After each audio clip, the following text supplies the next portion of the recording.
السلام علیکم ورحمۃ اللہ وبرکاتہ۔ ناظرین، آپ سبھی کا تہہ دل سے استقبال ہے آئی پلس ٹی وی کے بالکل ہی خاص پروگرام میں، جس کا نام ہے روبرو۔ آج ایک بار پھر ہم آپ کے روبرو حاضر ہیں اپنے مہمان شیخ کفایت اللہ ثنابلی صاحب کے ساتھ۔ آئیے آج کا جو سوال ہے اس کا صحیح جواب کیا ہے شیخ سے جاننے کی کوشش کرتے ہیں۔ السلام علیکم ورحمۃ اللہ وبرکاتہ۔ السلام ورحمۃ اللہ وبرکاتہ۔ شیخ، آج کا جو ہمارا سوال ہے وہ سوال یہ ہے کہ زنا جیسا کہ بہت بڑا گناہ ہے، گناہ عظیم، تو زنا کے نتیجے میں اگر کوئی بچہ پیدا ہوتا ہے تو اس کے کیا احکام؟ دیکھیے، زنا کے نتیجے میں جو بچہ پیدا ہوتا ہے اس بچے کو قصوروار نہیں مانا گیا اسلام میں۔ لڑکا اور لڑکی نے زنا کیا، مرد عورت نے زنا کیا، ان دونوں کو مجرم مانا گیا ہے اسلام میں، اور اس کے لیے سزا بھی ہے۔ شادی شدہ ہیں تو سزائے موت ہے، شادی نہیں ہے تو کوڑے ہیں۔ لیکن اگر ان دونوں کی زناکاری سے بچہ جنم لیتا ہے، بچہ ہو جاتا ہے، تو اس کو اسلام میں قصوروار نہیں مانا گیا، پہلی بات۔ دوسری بات، اسے زندہ رہنے کا پورا حق دیا اسلام نے، آپ اسے مار نہیں سکتے۔ آج کل کیا ہوتا ہے، لڑکا لڑکی دونوں بدکاری کرتے ہیں، بچہ ہوتا ہے، اس کو ختم کروا دیتے ہیں اور بہت ہی آسان سمجھ کے رکھا اس کو، جبکہ اسلام کی نظر میں وہ تو قتل ہے۔ اسلام میں اس کی کوئی گنجائش نہیں ہے۔ صحیح مسلم کی روایت ہے، غامدیہ ایک عورت صحابیہ رضی اللہ عنہ، ان سے یہ گناہ ہو گیا، پھر انہوں نے توبہ کیا تو اللہ کے نبی صلی اللہ علیہ وسلم کے پاس آئی اور کہا کہ مجھ سے زنا ہو گیا ہے اور میرے پیٹ میں بچہ بھی ہے۔ تو آپ صلی اللہ علیہ وسلم نے فرمایا کہ ابھی جاؤ، جب بچہ جنم لے گا اس کے بعد آنا۔ صحیح۔ تو صحابیہ جیسے بچہ ہوا تو کچھ دن کے بعد بچہ لے کر آئی، تو دیکھیں اللہ کے نبی صلی اللہ علیہ وسلم نے ایک تو اس کی زندگی بچائی۔ ابھی جب بچہ لے کر آئے تو اللہ کے نبی صلی اللہ علیہ وسلم نے کہا کہ ابھی واپس جاؤ، اس کو دودھ پلاؤ، جب یہ کھانے لگے گا تب لے کے آنا۔ تو دیکھیں کہ اللہ کے نبی صلی اللہ علیہ وسلم نے اس بچے کی نہ صرف جان کا بھی بچائی انتظام کیا، بلکہ اس کی زندگی کا، بچپن میں جو اس کی ضرورت تھی ماں کا دودھ، اس کا بھی بندوبست کیا کہ دودھ پینے لو۔ بعد میں جب بچہ دودھ چھوڑ چکا تو اس کی ماں نے اس کے ہاتھ میں روٹی کا ٹکڑا بھی دیا کہ یہ پروف ہو کہ یہ کھانے لگا ہے، اور اللہ کے نبی صلی اللہ علیہ وسلم کے پاس لے کر آئی۔ تو اتنا مرحلہ گزرنے کے بعد اللہ کے نبی صلی اللہ علیہ وسلم نے اس عورت کو سزا دینے کا حکم دیا اور بچے کو ریسیو کر لیا۔ تو یہ چیز ہے کہ بچے کو جینے کا مکمل حق ہے، اسے آپ مار نہیں سکتے اگر زنا سے بچہ ہوتا ہے تو۔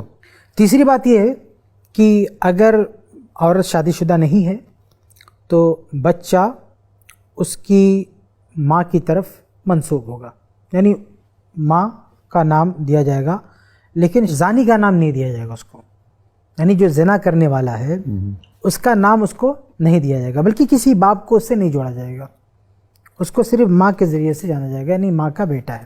اور اگر لڑکی شادی شدہ ہے اس کے بعد اس نے زنا کیا ہے، ایسی صورت میں بچہ پیدا ہوتا ہے، تو ایسی صورت میں اس بچے کو باپ سے جوڑا جاتا ہے۔ ماں کا تو بہرحال رہتا ہی ہے، ماں کے کوکھ سے جنم لیا تو اس کا تو ہے ہی، ساتھ میں اس کے باپ سے اس کو جوڑا جاتا ہے۔ لیکن کون سا باپ؟ یعنی کس سے جوڑا جاتا ہے؟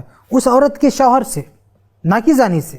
اگر شادی شدہ جوڑا ہے اور اس کی بیوی نے زنا کر لیا، اس کے نتیجے میں بچہ ہوا، تو اس بچے کا باپ کون ہوگا؟ اس عورت کا شوہر، نہ کہ زانی۔ تو یہ الولد للفراش اس حدیث کا مفہوم وہی حدیث ہے، وللآخر الحجر، کہ جو بستر کا مالک ہے اس کا بچہ ہوگا، یعنی شوہر کا، اور زانی کے لیے تو پتھر ہے۔ تو اس حدیث کی روشنی میں نسب یہاں پہ ثابت ہوگا، باقاعدہ اس کا جو ہے نام ملے گا۔ اس کے علاوہ ایک اور چیز یہ کہ اگر عورت شادی شدہ نہیں ہے اور وہ زنا کرتی ہے، تو چونکہ ایسی صورت میں اس بچے کے ساتھ جو زنا کرنے والا ہے اس کا نام بحیثیت باپ نہیں جڑے گا، اس لیے اس کے مال میں وارث بھی نہیں ہو سکتا۔ سنن ترمذی وغیرہ کی روایت، اللہ کے نبی صلی اللہ علیہ وسلم فرماتے ہیں ایما رجل آہر بحرۃ او امۃ فالولد ولد زنا لا یرث ولا یورث، جس نے بھی کسی عورت کے ساتھ زنا کیا، آزاد ہو، لوڈی ہو، کوئی بھی ہو، تو نتیجے میں جو بچہ پیدا ہوگا یہ زنا والا بچہ مانا جائے گا۔ اب یہ زانی اس کا وارث نہیں ہو سکتا، جب اس کا باپ ہی نہیں ہوگا تو وارث کیسے ہوگا؟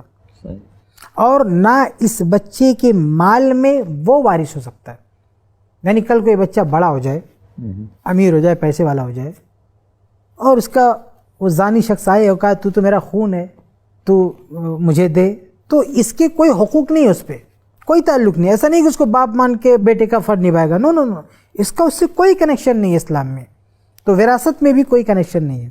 تو یہ چند احکامات ہیں کہ اسلام میں اگر کوئی زنا سے بچہ پیدا ہوتا ہے تو خلاصہ یہ کہ اس بچے کو قصوروار نہیں مانا گیا ہے، اسے زندگی گزارنے کا پورا حق ہے، ماں سے اس کا تعلق جڑتا ہے، اور جو زانی شخص ہے اس سے اس کا کوئی کنیکشن نہیں جوڑا جاتا ہے، اس سے اس کا کوئی تعلق نہیں جوڑا جاتا ہے.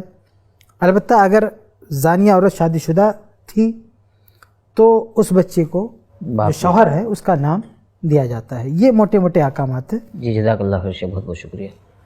ناظرین دیکھا آپ نے، بڑا اہم سوال تھا کہ زنا کے نتیجے میں جو بچہ پیدا ہوگا اس کے کیا احکام ہوں گے.